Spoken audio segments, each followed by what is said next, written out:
Hello. आज मैं आप लोगों को 12th class accountancy third lesson goodwill का क्वेश्चन नंबर 8 बताने जा रहा हूँ। इसमें बोला है कि X and Y are partner sharing profit and losses in the ratio of 3:2। X Y partner हैं जो प्रॉफिट और लॉस को 3:2 में डिवाइड करते हैं। फिर बोला है they agree to take into partner for Z 1/3 share, और जेड को एग्री मतलब कि पार्टनरशिप में शामिल करने के लिए एग्री हुआ है 1/3 शेयर के लिए। फॉर दिस पर्पस, किस पर्पस के लिए बोला है? तो बोला है goodwill is to be valued at 2 year purchase. Goodwill का वैल्यू मतलब 2 साल परचेज ईयर के आधार पर बोला है of the average profit of last 4 year, और अंतिम 4 साल के average profit which were as follow दिया गया है नीचे, जिसमें बताया फर्स्ट में 31 मार्च 2016 का 1,50,000 रुपये का प्रॉफिट है। सेकंड में बताया 31 मार्च 2017 का 1,20,000 रुपये प्रॉफिट है। थर्ड में 31 मार्च 2080 का 1,80,000 रुपये का प्रॉफिट है। और फोर्थ में बताया 31 मार्च 2019 का 1,70,000 रुपये का लॉस हुआ है। फिर बताया on 1 April 2018 a motor bike costing 50,000 was purchase, यानी 1 अप्रैल 2018 को मोटर बाइक परचेज किया गया है 50,000 रुपये के, and debited to travelling expense, यानी ट्रैवलिंग करने के लिए किया गया है। On which depreciation is to be charge at the rate of 20% per annum, जिस पर 20% वार्षिक दर से डिप्रिसिएशन चार्ज भी हुआ करना है। फिर बोला है calculate the value of goodwill, और गुडविल का वैल्यू को कैलकुलेट करना है। तो चलिए सबसे पहले तो हम प्रॉफिट को डिटरमाइन करते हैं। तो फर्स्ट ईयर का प्रॉफिट आप मान लीजिए, फर्स्ट ईयर का जो प्रॉफिट होगा वो कितना हो जाएगा? तो 1,50,000 रुपये, ये हो गया फर्स्ट ईयर का। इसी तरह से सेकेंड ईयर का प्रॉफिट हो जाएगा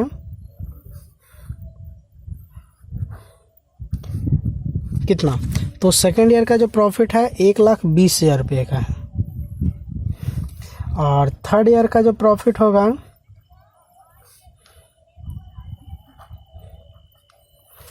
वो हो जाएगा 1,80,000 रुपये। और जो फोर्थ ईयर है उसमें प्रॉफिट नहीं बल्कि क्या हुआ है? लॉस हुआ है। कितना? 1,70,000 रुपये। और इसी फोर्थ ईयर में कुछ ट्रांजैक्शन एडजस्टमेंट के तौर पर लिखा गया है। अब वैसे यहाँ पर एडजस्टमेंट लिखा है 1 अप्रैल 2018, यानी कहने का मतलब थर्ड ईयर जब क्लोज हुआ उसके बाद ये एडजस्टमेंट हुआ है। तो जब जैसे ही थर्ड ईयर क्लोज हुआ उसके बाद अगर इस बाइक को परचेज किया गया है तो इसका प्रभाव डायरेक्ट चला जाएगा फोर्थ ईयर में, क्योंकि इसका तो एंड हो गया। अब इसका एंड हो गया तो इसका प्रभाव कहाँ जाएगा? उसके अगले साल में, यानी 31 मार्च 2019 में। तो ये बताइए कि 1,70,000 रुपये तो पहले से लॉस में था ही, उसके बाद उसके पास 50,000 रुपये का एक मोटर बाइक आया, तो ये लॉस बढ़ेगा या फिर कमेगा? तो ये जो लॉस हुआ है उसकी कमी होगा। यानी आप ये कह सकते हैं कि ये आपके पास एसेट के रूप में आया, यानी कहने का मतलब आपका संपत्ति को बढ़ाने का काम किया है। तो यहाँ पर इसको क्या हम करेंगे? ऐड करेंगे। तो ऐड हो जाएगा परचेज नहीं होगा, कॉस्ट ऑफ मोटर बाइक। अब यहाँ पर प्लस करिएगा कितना? 50,000। तो 50,000 जब प्लस कीजिएगा तो हो जाएगा ये आपका, ये पहले से लॉस में था, यानी कहने का मतलब माइनस में था, ये प्लस करिएगा तो आपका हो जाएगा 1,20,000 रुपया। ये क्या फिर भी हो जाएगा अभी आपका माइनस में ही। इसके बाद और आगे क्या बोला है कि जो 50,000 रुपये का मोटर बाइक है उस पर 20% का डिप्रिसिएशन चार्ज होगा, यानी डिप्रिसिएशन आपके प्रॉफिट को कम करने का काम करता है, यानी ये हो जाएगा आपका लेस डिप्रिसिएशन। तो डिप्रिसिएशन कितना हो जाएगा? तो 50,000 का मोटर बाइक था, इस पर 20% यानी 10,000 रुपया।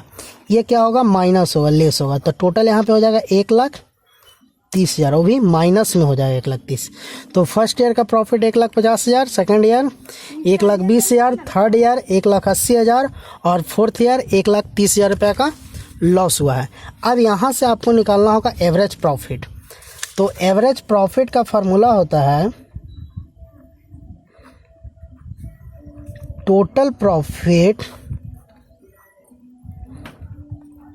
बटा नंबर ऑफ ईयर। तो टोटल प्रॉफिट कितना हो जाएगा, फर्स्ट ईयर में 1,50,000, सेकेंड ईयर में 1,20,000 और थर्ड ईयर में हो जाएगा 1,80,000 और फोर्थ ईयर में माइनस हो जाएगा, लॉस में है 1,30,000। सबको जोड़ के इतना करने में 4 साल का समय लगा था, तो 4 से डिवाइड कर दीजिए। सबको जोड़िएगा तो आपका हो जाएगा टोटल 3,20,000, जोड़ घटाव कर लीजिएगा, भागा 4, तो हो जाएगा टोटल काट दीजिएगा तो 80,000 रुपया, 8 चौके 32, 80,000 रुपया। उसके बाद फिर गुडविल का फार्मूला लगा दीजिएगा। तो गुडविल का फार्मूला होता है average profit into number of purchase year. Average profit कितना, 80,000, और क्वेश्चन में देखिए नंबर ऑफ परचेज ईयर कितना दिया गया है। यहाँ पे बताया है 2 ईयर परचेज, कितना है 2 ईयर, तो 2 से यहाँ पर गुना कर दीजिए, तो टोटल हो जाएगा कितना 1,60,000। ये हो गया आपका आंसर।